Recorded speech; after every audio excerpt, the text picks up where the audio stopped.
आज के एपिसोड में हम देखते हैं कि झनक ऋषि से हाथ जोड़कर विनती करती है कि उसे पढ़ने दिया जाए। वह कहती है कि अगर शहरी बाबू कहेंगे तो वह दिन रात मेहनत से पढ़ेगी, छत के कोने में भी पढ़ाई कर लेगी, लेकिन उसे पढ़ना है, कुछ बनना है और किसी पर बोझ नहीं बनना है। झनक की इस मासूम लेकिन दृढ़ इच्छा को सुनकर मुखिया जी मुस्कुराकर कहते हैं कि वे खुद चाहते हैं कि वह पढ़े और 12वीं की परीक्षा जरूर दे। झनक खुश होकर कहती है कि वह मन लगाकर पढ़ेगी, क्योंकि वह तो हमेशा से अपनी क्लास में अव्वल आती रही है।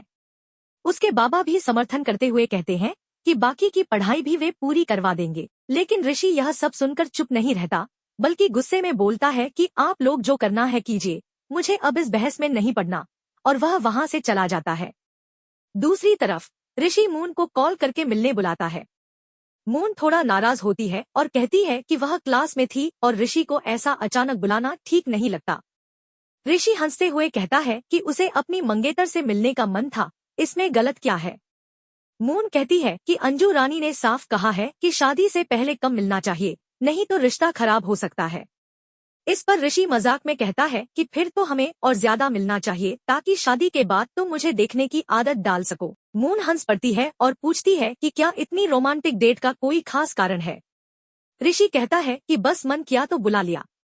मून कहती है कि ऐसा हर बार नहीं हो सकता, उसका भी काम है और वह हर बार यूं नहीं आ सकती। ऋषि मान जाता है। फिर मून झिझकते हुए कहती है कि वह कुछ पूछना चाहती है, क्या ऋषि जवाब देगा। उधर घर में फोन बजता है। ऋषि के बाबा जेठो से कहते हैं कि फोन बज रहा है, लेकिन जेठो ताना मारते हैं कि क्या हर बार वही फोन उठाएंगे। बाबा चिढ़कर कहते हैं कि आज सब उनसे अजीब व्यवहार कर रहे हैं। झनक, जो झाड़ू पोछा कर रही होती है, फोन उठाती है। दूसरी तरफ से अनिरुद्ध की आवाज आती है। वह कहता है कि वह पूजा के लिए इनविटेशन देना चाहता था और जो कल हुआ उससे वह थोड़ा डिस्टर्ब था, इसलिए कॉल करने में देर हो गई। घर में तनाव का माहौल था। ऋषि के बाबा खुद को संभाल नहीं पा रहे थे और कह रहे थे कि उन्हें भी पता है कल गलत हुआ, पर समझ नहीं आ रहा कि कैसे कहें। वहीं झनक के दादाजी ने अनिरुद्ध का फोन उठाया, जिसमें अनिरुद्ध ने नाराजगी जाहिर की कि जो कल हुआ वो ठीक नहीं था।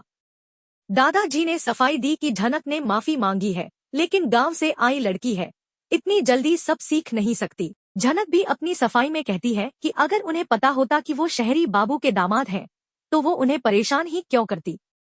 ऋषि के परिवार वाले उसे चुप कराते हैं और कहते हैं कि किसी की बात सुनने की आदत भी डालो। अनिरुद्ध आगे कहता है कि वो शादी तो नहीं तोड़ेगा, लेकिन कुछ बातों से आहत जरूर है। साथ ही वह फूल नाम के बच्चे की तारीफ करता है और कहता है कि वो सच्चे दिल का बच्चा है, उसे भी साथ लाया जाए। कॉल कटते ही घर के लोग हैरान हो जाते हैं कि ऐसी क्या बात हुई कि दादाजी इतने चिंतित हो गए। दूसरी ओर मून ऋषि से वादा करवाती है कि वह अब उससे कोई बात नहीं छिपाएगा, चाहे कैसी भी हो। ऋषि हंसकर कहता है कि वह ऐसा नहीं करेगा, लेकिन गांव में रहने की वजह से कभी कभी कुछ समय पर बताना मुश्किल हो सकता है। मून मान जाती है, लेकिन साफ कहती है कि वह पहले से सब कुछ जानना चाहती है, क्योंकि बाद में जानने पर उसे ज्यादा तकलीफ होगी। ऋषि की गर्लफ्रेंड अदिति चिंता जताते हुए पूछती है, रहे हो ऋषि, वो सच में सब सही है ना। ऋषि जवाब देता है, हाँ हाँ, अभी तक तो सब ठीक ही लग रहा है, बाकी कुछ पता चलेगा तो बता दूंगा। फिर दोनों कहीं निकलने की तैयारी करते हैं। तभी ऋषि बताता है कि अनिरुद्ध जी ने डाकू को लाने को कहा है। वो उलझन में पड़ जाता है, पता नहीं कैसे ले जाऊंगा उसे।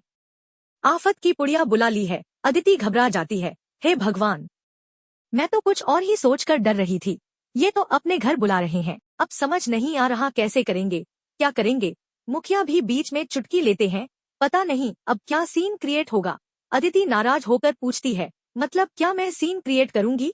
ऋषि समझाता है, अनिरुद्ध जी ने ऐसे बोला कि डर ही गए थे, लेकिन अब जो भी हो तुम तैयार रहना, डाकू महाराज यानी सनकी महाराज को लेकर चलना है, और भगवान के लिए वहाँ कोई गड़बड़ मत कर देना। ऋषि की माँ भी बीच में कहती है, दादा वो सब संभाल लेगी, मैं उसे बाकी काम भी समझा दूंगी। उधर ज्योति बात को संभालते हुए कहती है, हम तो कब से कह रहे हैं कि शनि बाबू से बात करनी चाहिए थी, पर उन्होंने अब तक कुछ किया ही नहीं। तभी जेठू कहते हैं, आपको भी तो पता है शहर से कोई आए तो कितना खर्च होता है, आप सब जानती हैं। पाल बोल पड़ती है, क्या हुआ दादा, आप तो हमें डर ही गए थे, लगा सच में अनिरुद्ध जी ने कुछ कह दिया।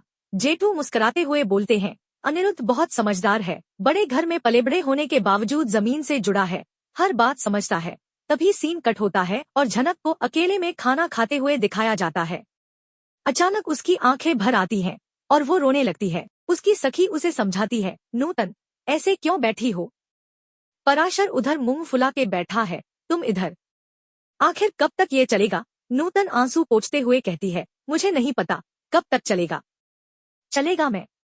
अगर इस गांव में सबको मेरे नाम से सिर्फ जूतन के लिए याद है, तो एक दिन जब झनक को मेरी सच्चाई पता चलेगी, मैं खुद उसे छोड़कर हमेशा के लिए यहाँ से चली जाऊंगी।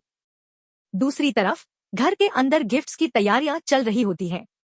काजल बार बार अपने दादू का चश्मा उठाकर भाग जाती है और उसकी दादी उसे शांत कराने की कोशिश करती है, लेकिन बच्चे पूरे आउट ऑफ कंट्रोल हो जाते हैं। तभी जेठू मान जाते हैं और कहते हैं, चलिए फटाफट खाना खा लेते हैं, जो भी बचा है एक अंडा ही क्यों न हो सबको बराबर देंगे। इसी बीच काजू और बादाम आपस में झगड़ने लगते हैं। जेठू अपने जूते संभालते हुए कहते हैं, अब आगे से कोई भी लड़ाई नहीं करेगा।